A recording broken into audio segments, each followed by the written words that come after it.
Aussi, je peux le dire, un petit truc sur les outils, du coup, c'est juste la fable que dit McKee à la fin de son livre, la fable du mille-pattes. En fait, il explique si les gens n'utilisent pas les outils, c'est qu'ils ont peur, ils se disent ça va dénaturer mon art, ça va dénaturer, je vais perdre, et je comprends. On se dit, je vais apprendre, ça va mettre des choses dans la tête, des réflexes que je veux pas, parce que pour l'instant, ça marche bien et je suis safe dans cette zone-là. Mais McKee, il fait cette fable du mille-pattes qui marche le long de ça, avec ses mille-pattes sans problème.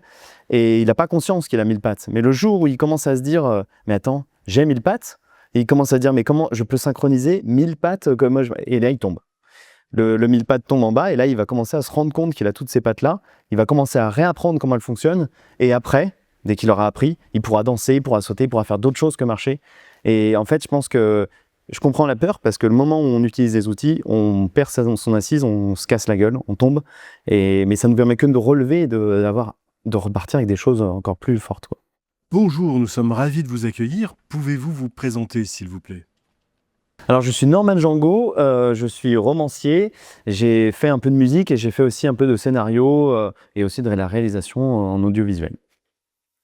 Comment créez-vous vos personnages? Il y a plein de façons de construire un personnage. Moi, c'est le truc, je suis tout le temps en train de changer. Je suis tout le temps en train de changer de façon de le faire. Il y a plein de moyens. Alors, le truc le plus important, c'est le désir qu'il faut créer avant tout. Et il y a deux désirs qu'il faut faire. C'est le désir conscient. Lui, il va vouloir manger, s'échapper, survivre.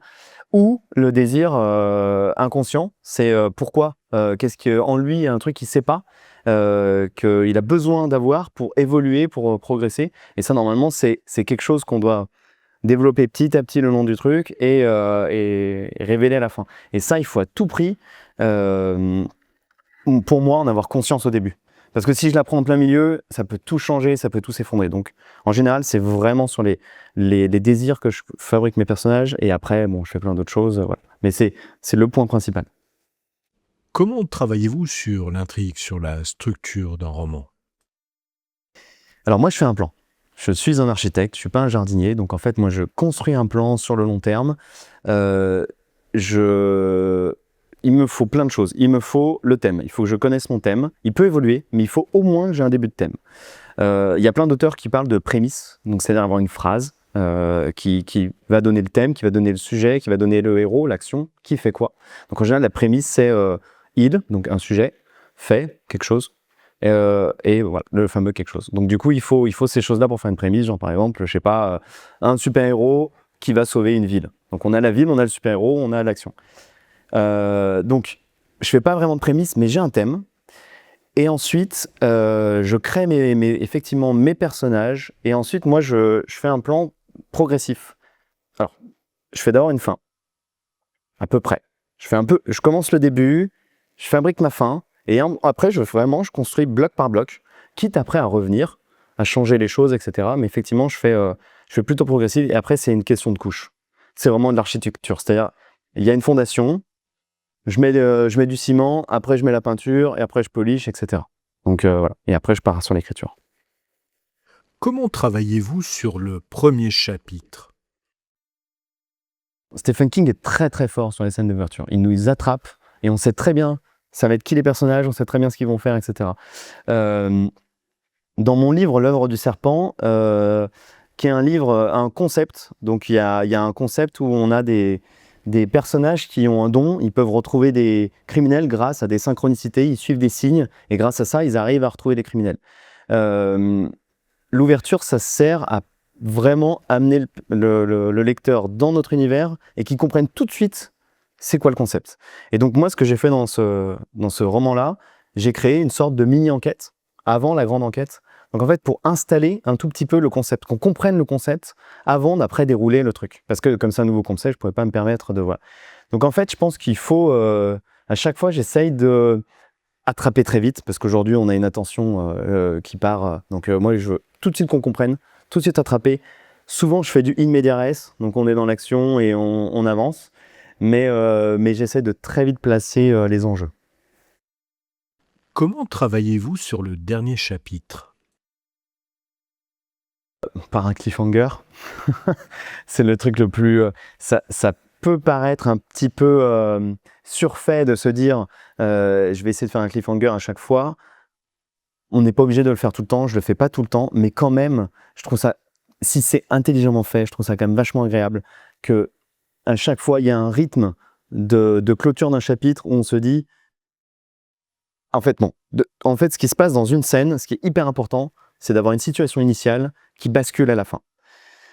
Et ce qui est génial, c'est qu'on a cette situation initiale, on connaît les enjeux, on connaît les forces qui s'opposent, et donc du coup, toute cette scène va se faire avec ces forces qui s'opposent les unes avec les autres, et à la fin, il y en a une qui gagne, et ce qu'il faut, c'est qu'il y ait un changement de valeur. Et à la fin de ce changement de valeur, ce qu'il faut, c'est donner envie au lecteur de se dire « Ah, maintenant que ce personnage-là est dans cette position-là, et lui est dans cette position-là, comment ça va se dérouler? Qu'est-ce qui va se passer après ?» C'est ça qu'il faut donner envie, pour qu'après le chapitre suivant, on voit comment ces nouvelles valeurs s'arrangent entre elles. Voilà.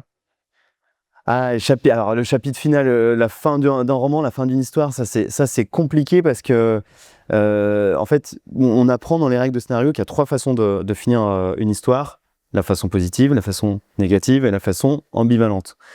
La façon positive, c'est le héros a réussi sa transformation, c'est-à-dire il a réussi son désir intérieur, ça s'est bien passé, et ça l'a changé pour le bien, il va changer sa vie, etc. La fin négative, c'est que malgré tout, il a essayé, il n'y est pas arrivé, ou il n'a pas changé dans le bon sens, et finalement, l'être humain ne peut pas changer, et en fait, on est tous destinés à répéter les mêmes erreurs, grosso modo. Et la fin ambivalente, c'est un petit peu un truc entre les deux de tout ça. C'est très dur de... En fait, je pense qu'on est tous plus ou moins dans quelque chose d'ambivalent. En fait, même quand on fait un truc positif, y a toujours un petit truc. Moi, j'essaie de laisser une ambivalence et j'essaie de vraiment... En fait, j'essaie de faire une fin claire sur ce que je veux dire, mais d'avoir une phrase finale qui laisse quand même un mini-doute.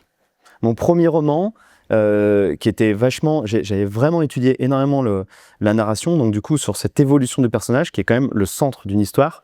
Et je parlais alors le premier roman s'appelait Le 7e continent, et je parlais d'un personnage hypocondriaque, donc complètement axé sur la peur de tout ce qui est autour de lui, la peur des maladies, etc.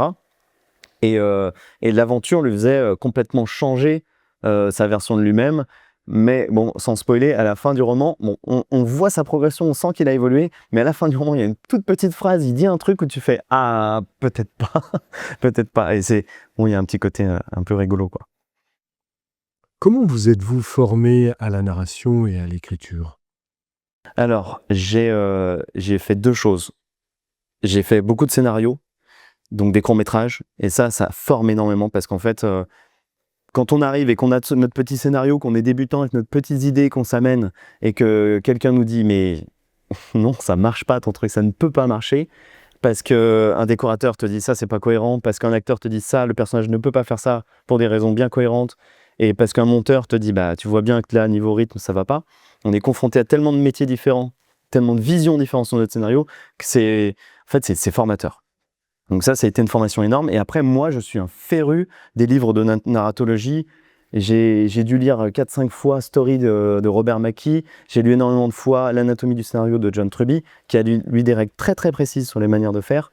Et j'ai beaucoup lu aussi Mémoire d'un métier de Stephen King. Donc ça va être mes 3 gros trucs. Mais là, récemment, j'ai lu Le guide du scénariste de Christopher Vogler, mais qui est plus... Voilà, c'est plus générique sur le voyage du héros.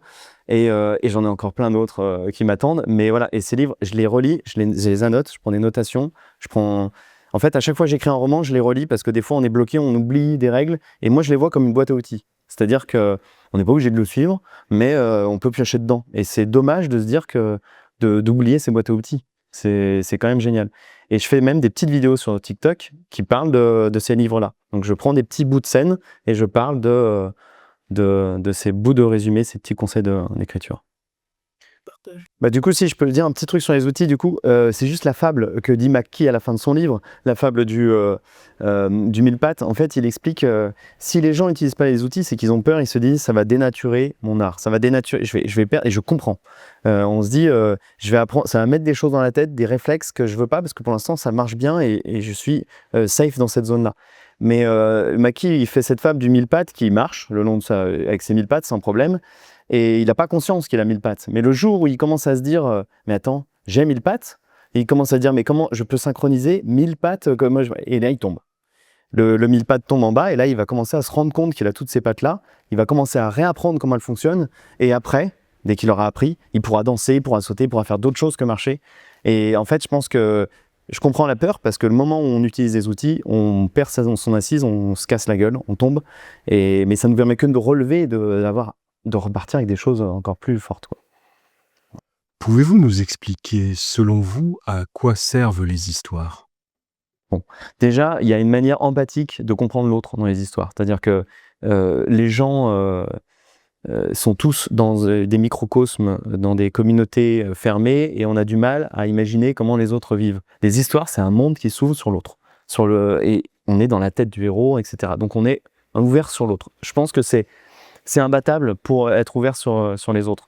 Mais au-delà de ça, il y a un truc dans les histoires qui nous permet d'atteindre des sujets qu'on n'aurait jamais atteints nous-mêmes avec un livre de philosophie ou autour d'une discussion, parce qu'on n'a pas envie de se prendre la tête, parce qu'on n'a pas envie d'aller dans ces sujets-là qui sont peut-être trop violents, etc. Mais avec un petit vernis d'histoire, avec des personnages sympas, etc., on peut emporter les gens dans ce genre de thème.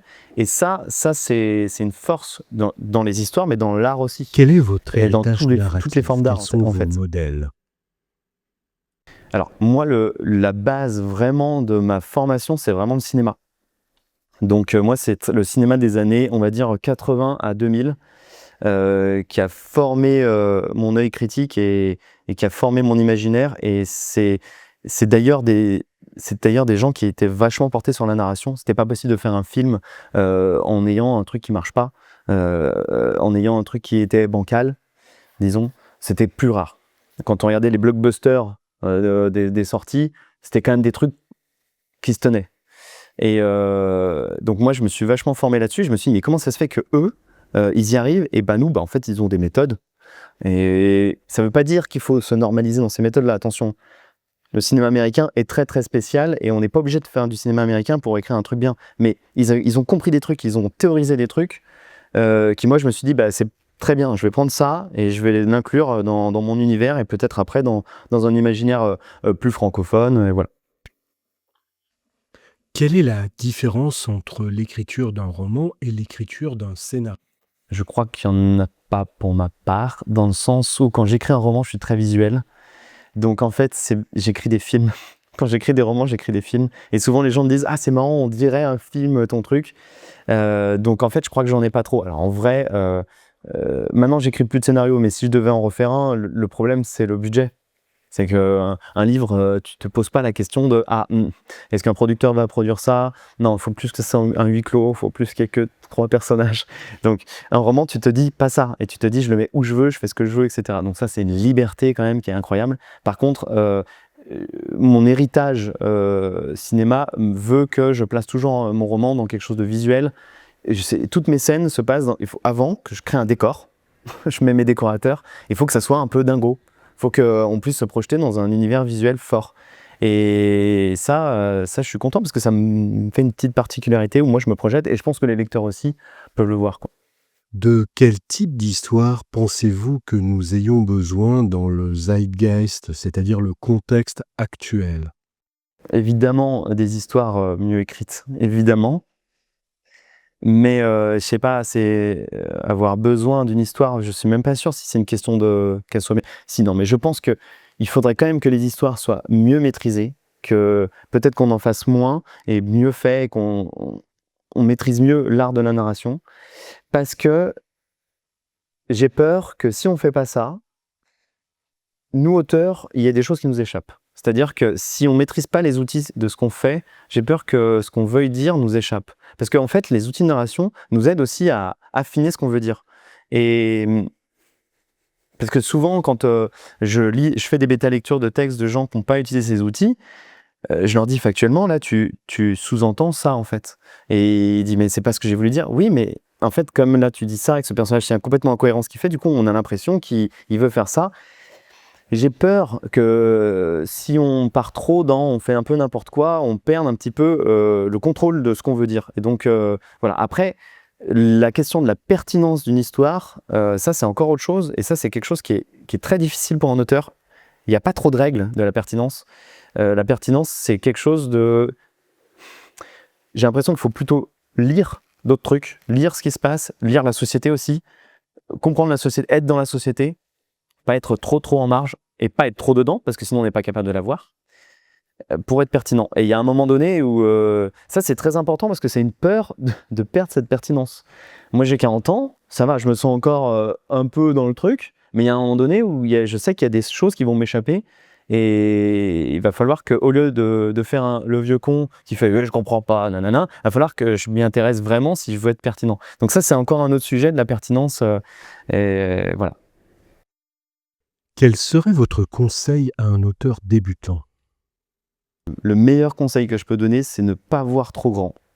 Parce qu'en fait, il ne faut pas oublier, comme l'écriture est un artisanat et c'est pas un art où on est touché par la grâce, comme on en parlait tout à l'heure, en fait, il ne faut pas se dire, je vais écrire un roman, je vais faire un truc de 500 pages, je vais faire une trilogie, je vais faire une saga qui va faire plein de tomes et se lancer, et puis au bout d'un moment se rendre compte qu'en fait on s'est trompé, ce qui est normal, tout le monde le fait, et se rendre compte qu'en fait, le problème c'est que si on écrit autant et qu'on se rend compte qu'on n'y est pas arrivé, on va se décourager, on va se dire, je suis nul, j'y arriverai pas, je suis nul, je suis pas bon. Alors qu'en fait, peut-être qu'en commençant tout doucement, en faisant une nouvelle, d'ailleurs, les gens qui commencent à faire des nouvelles, ils se rendent compte très vite qu'ils écrivent un premier chapitre d'un roman, c'est-à-dire qu'ils se disent j'ai 10 pages et pendant 9 pages ils font une intro et après ils tac tac tac tac, tac ils essaient de conclure. Et ben il faut le faire pour s'en rendre compte. Donc il faut écrire une nouvelle pour se dire d'accord, ok, il faut en écrire une deuxième pour gérer le rythme, etc. Donc je pense que le premier conseil que je donne à quelqu'un qui débute, c'est voir petit et après élargir. Ça c'est le premier conseil. Mais après... L'intelligence artificielle est-elle une menace ou un nouvel outil? L'IA, moi, j'ai pas trop peur. En fait, je me dis, on n'a pas... là, tout ce qui s'est passé au salon de Quai du Polar, bah, un IA peut pas le faire. On est là, on rencontre les gens, etc. Et moi, en tant que consommateur d'histoire, je lis les livres, quand j'aime les auteurs, je lis les livres des auteurs dans l'ordre d'écriture. Parce que je veux savoir la progression du gars, qu'est-ce qui lui est arrivé, pourquoi je veux savoir son histoire. En fait, je lis pas que une histoire, je lis un auteur. Donc en fait, ça, une IA, elle ne pourra pas me l'apporter. Elle pourra me faire un faux truc, elle pourra me dire oui, je suis un faux auteur, elle pourra me raconter une histoire, mais moi, ça ne m'intéressera pas. Donc je pense qu'il y a quand même quelque chose chez les gens. Alors évidemment, on va peut-être perdre des choses avec l'IA. Il y aura peut-être des livres qui seront faits pleinement en IA et que les gens aimeront et que ça se vendra très bien. Mais on ne mourra pas. Je ne pense pas qu'on mourra, nous, en tant qu'auteurs, parce qu'on a une histoire à raconter, notre histoire personnelle aussi. Donc voilà, et après moi je l'utilise en tant que vraiment outil de recherche parce qu'il y a des trucs que Google ne peut pas me permettre ou qu'un livre va me mettre trop de temps à trouver. Et bon, voilà.